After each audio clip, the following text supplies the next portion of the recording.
live in the dungeon. This is the Dream Warrior Review. I'm Kurt Thomas. I'm Strawn. And this is episode 95.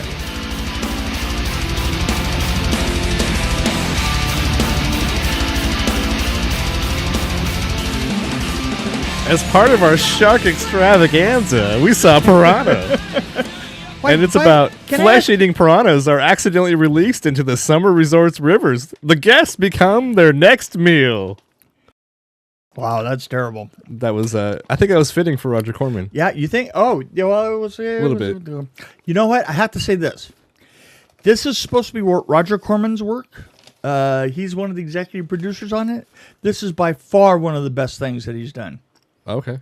I mean, other than his own directing stuff. You think so? But I've worked on his lot before, and the quality of this may not be great, but it's not like the stuff that he was doing when I was down there in the 90s.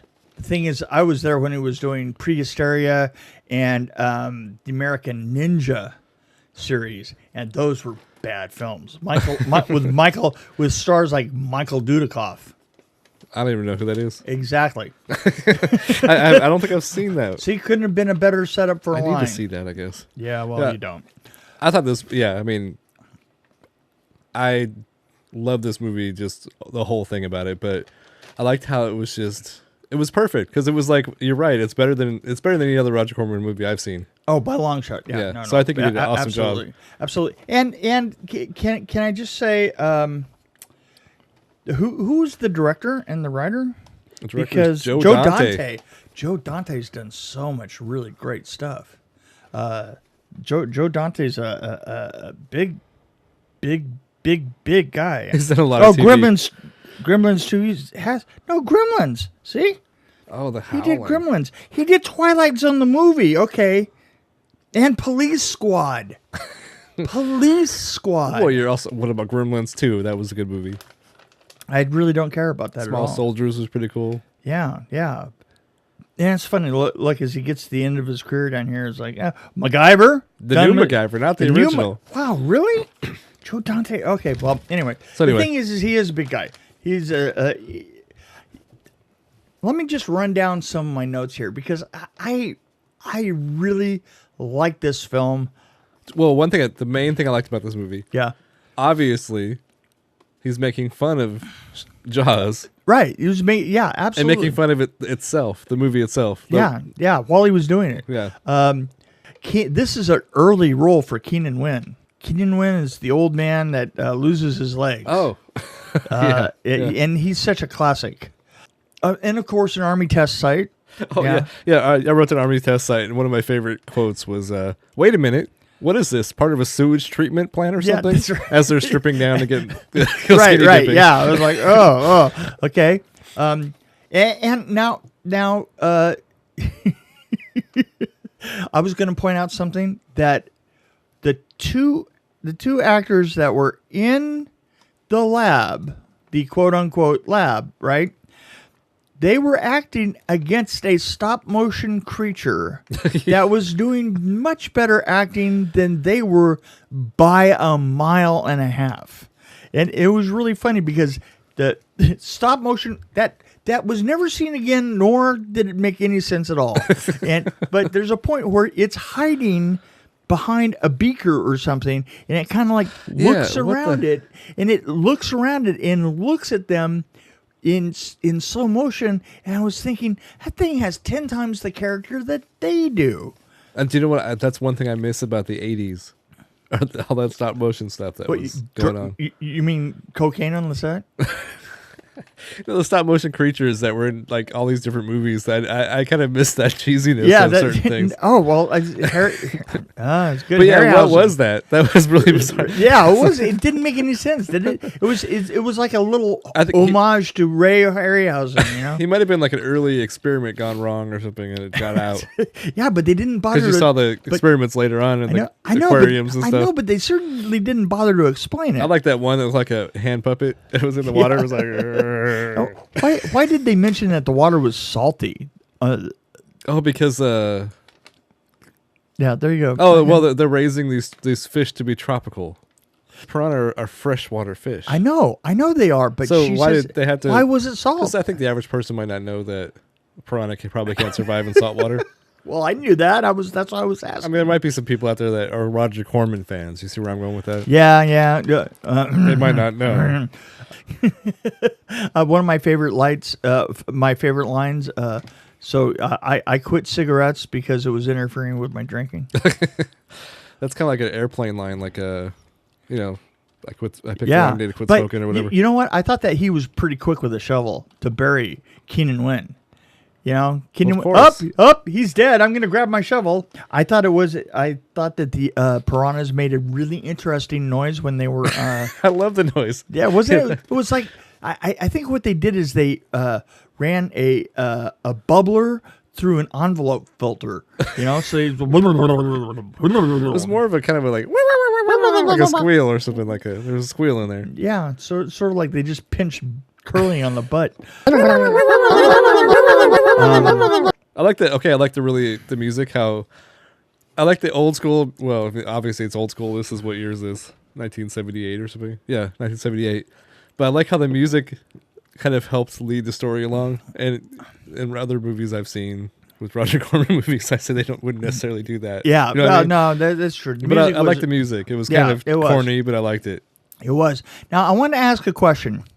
There's a point to where they're on the raft, and the doctor's on the raft with them, and there's a kid on a boat. Yeah. And the fish are attacking. He's on a canoe and he's on a canoe and it's upside down, and the fish are going to start attacking him. And he's on a raft, and he jumps into the water. Now he knows that the piranha are there. I got the impression he lost his mind at that point. Is that what it was? Because he had this weird look on his face there. And he jumped in the water. And he jumped in the water. And, that didn't make any sense at all. And then his blood eventually got them put into trouble because the piranha ate the raft. See, the piranha were smart, though. They were working together. They were working together. Let's get this raft to fall apart. Some of the attacks, like there's a scene where the old guy. What if he's gay? What? You remember the old guy getting attacked by he had the dog with him. Oh right, he gets attacked, but there's when they get attacked, you see like one fish eye. Right. It's like a bunch of stuff, and then you see one eye. Yeah. What I thought was cool was, Phil Tippett, by the way, did this makeup effects on this. I had met in that period, met Phil Tippett a couple times, and one thing that I thought was really funny was the fish that were glued to pieces of glass. Yeah. Did you see that? And they just they move by move by. So what they did is they had three pieces of glass that were coming. I don't know, bleak angle like this, right, underwater. I thought that was really kind of clever. Yeah.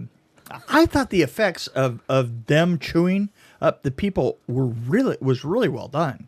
I mean, the only scene that was really bad. Well, okay, so it built up to this big scene at the end where all these guys, all these kids were in the water, and just the way the kids were acting. Right. I mean, badly acting. Right. And the attack itself was just so ridiculous that it's like, I don't think it lived up to what Corman would always say. Like, basically you have this thing that happens really early on in the movie that scares the crap out of you. Right. And then you kind of do things on a regular basis. And then at the very end, you have the big climax, right? Right. But this one, there wasn't really much of a climax. No, it wasn't. But the whole attack scene was just funny. I laughed for that scene. But on my honor as a Texan, I love the guy that played the sleazebag. The sleazebag owner. Yes. Oh, he was great. He's been playing a sleazebag for so long. Oh, did you notice the newspaper headlines? No, what was it? So there was a scene where they had a newspaper, and it was like kind of towards the middle, or maybe the first part of the movie. But the newspaper headlines, this is right after the first couple of attacks, I think. Right. And there's a headline that says, "Dog tears up newborn." No. And then the next one was, "Big Rattler bites teen." So it's all this stuff is happening at the same time. Now, did you notice this? That they did something that they did back then all the time, which I thought was really, really cool. They undercranked all the car chases. So the cars are going a little bizarrely fast. The car's going by. Is that kind of what they did with Silent Movie? Yeah, With Mel Brooks, where they sped up the. The cars are going faster. Basically, what you're doing is you're actually you're under cranking. Right. And under cranking, so the film is running through the camera slower. Yeah. And that makes it look faster. Well, I've done that with audio. I've said stuff really slow, and then I speed it up later. Really slow, and then I speed it up later. Really slow, and then I speed it up later. And it just sounds weird. So Here's a good quote. Come on. I thought you would have had a guy's pants off by now. This is the thing that I love the most. The guy with the sailor suit. The guy with the suit and the sailor hat. Right. Walks up to the bad resort owner with the briefcase, and he opens the briefcase and it's got a phone on the inside. Right. I thought that was great. I thought, yeah, well, that's I like when Betsy was carried off. Also the news reporter that goes horror terror film at 11. Yeah, that was awesome. Horror terror film at 11. That's probably the best quote, actually. That was. Did you notice that the boat exploded before it was hit? Yeah, that was cool. That's cool. I thought you'd notice that. Yeah, it was like I had to actually rewound it, and I was like, wow, wow, it was like wow, almost like 2 seconds before it hit. Well. Plus, what a bizarre. What a bizarre accident, right? Yeah. The thing that's weird about that is it was an accident that just happened, right? Didn't have anything to do with the piranha at all. Right. I mean, it wasn't even caused by. It was just an accident. It was like a Simpsons thing. It was. It was just like random. Just random. Absolutely random. Did you see the rubber mask? The rubber mask. So there's a part where they were all getting attacked, and you see like they're eating our guests, and you see this rubber mask kind of float by. Yeah, it was. I didn't understand what that was. I guess it was somebody's face. Yeah, but it was a rubber mask, and I was like trying to place like if it was in another movie or something, because it had to have been like something they threw in there on purpose. So I have a question for you. Uh-oh. What do you think of the movie? I really liked it because I saw for what it was. It was making fun of Jaws, I think, and making fun of. I think it was. He was making fun of himself a little bit too. I mean, the movie was making fun of itself. If that makes any sense. I absolutely no, absolutely. They didn't play. Everything was absolutely intentional and funny as hell. And he didn't need good actors in this one. Yeah, I think that he knew it. I like the kids at the end. I keep thinking about the kids going. Yeah. Oh, and then the water, the way that they're freaking out in the water. Yeah, right. It was great. Yeah. No, I'm gonna go with a 3.4. Right. Yeah. Yeah. I'm actually. I think we're both in this. I'm right there. I'll just say 3.4 too. Sorry. I hate to bring up real life, but I'm going to.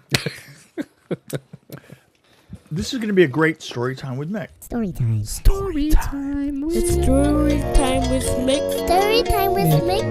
Story time with Mick. Story time with Mick. Story time with Mick. Story time with Mick. I lived in a very in an odd place in a place called Grand Terrace, which was on a bluff above San Bernardino, and we lived in this area that was there was orange trees all the way around, but there was also a hill that was kind of unusual, and it had all kinds of eucalyptus trees on it, and that was across the street. Now, my dad was a contractor, and he built a lot of houses around there, and the lots that were right around where my dad's house were, my dad was on 3/4 of an acre.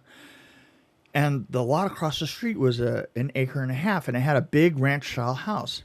And the guy that lived there was, their name was Halstead. Now, Halstead was a scientist, and he was a scientist that dove all the time with Jacques Cousteau. Ah, They were contemporaries, and his study, his field of expertise was in poisonous animals, marine animals.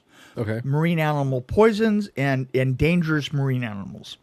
And he had he had a very large institute, which was his office, and a research institute. And then you went around the corner of the office, and there was a long row of long low building that had tanks in it, and the tanks had different poisonous fish in them. And we used to go up there all the time, and he would let us feed the fish. Now, feeding piranhas was a trip. Oh, wow. Because piranhas do exactly that. They just and it boils. But the coolest fish was the tigerfish. The tigerfish was a complete trip. He had a tigerfish that was about this big around. Yeah, maybe about like a 10-inch dinner plate, right? Mm-hmm. And this was the one that was in his office. And it was this huge tank that was really long and really thin, and maybe it was 120 gallons or so. But it was long, it was very, very narrow. And what he would do is he would put in a couple of goldfish.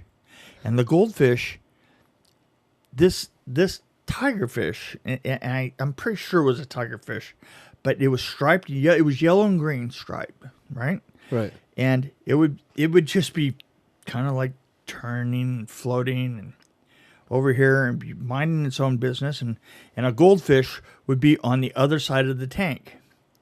And it would turn around.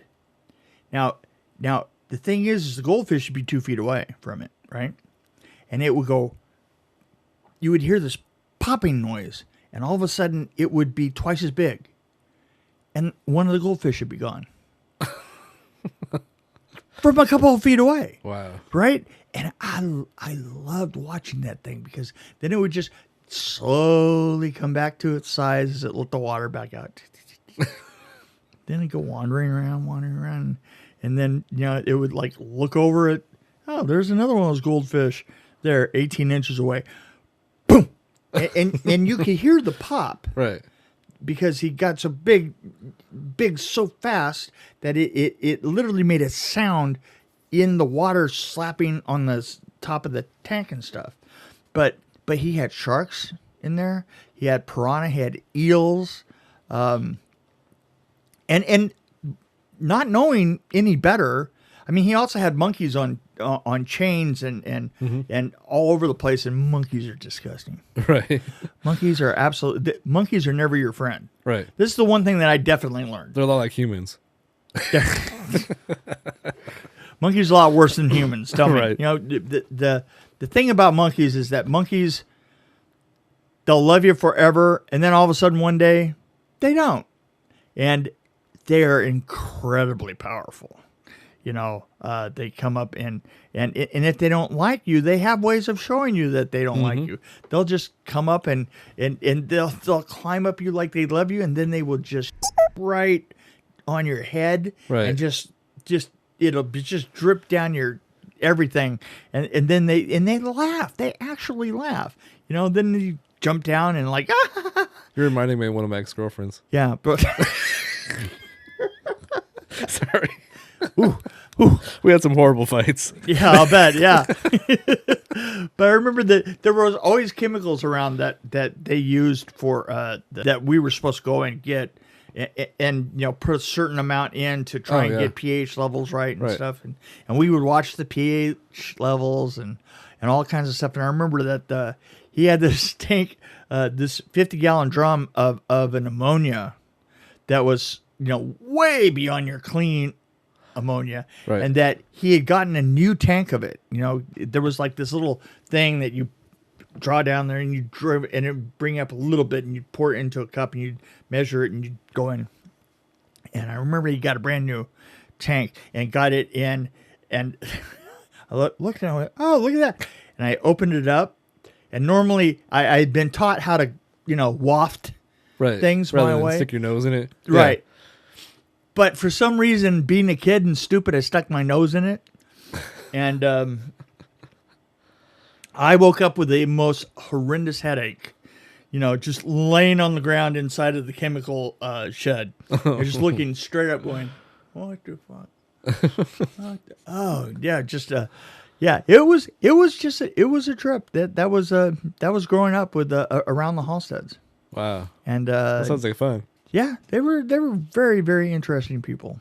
I remember that, they would have parties that, like people would come up from LA all the time, and like Eddie Albert used to come out to the place all the time, and a couple of different people that were and the Cousteaus were there all the time. Right. Oh, Gone. that's cool. And I met all of them, and yeah. So the thing is almost everything in here reminded me of that, and I have to say that the way that the piranhas looked is really pretty freaking close. So they did some research and they figured it out. Yeah, well, all they would have had to do is put a camera on feeding time up there, and we would have gotten the whole thing, I'm still trying to figure out the sock puppet thing, though. So. Yeah, what? Look kind of like a piranha. Yeah, what was that? There was some wacky effects that went on, and you know what? It almost seemed like that scene at the very beginning with all the jars and stuff. Jars on Yeah. it. It was almost like the makeup effects guys just threw everything that they had at it. It's like those jars were just things that they had sitting around the. I'm telling you, that's exactly what it was. I feel like you might have borrowed some of those for strays. Probably did. And chainsaw. You don't know. Right. Oh yeah, chainsaw. Yes. Yeah. Leatherface. Absolutely. Leatherface. No, there you go. Yep. So yeah. Well, that's the comment section. The peanut gallery has been heard from. Yes. We can go home now.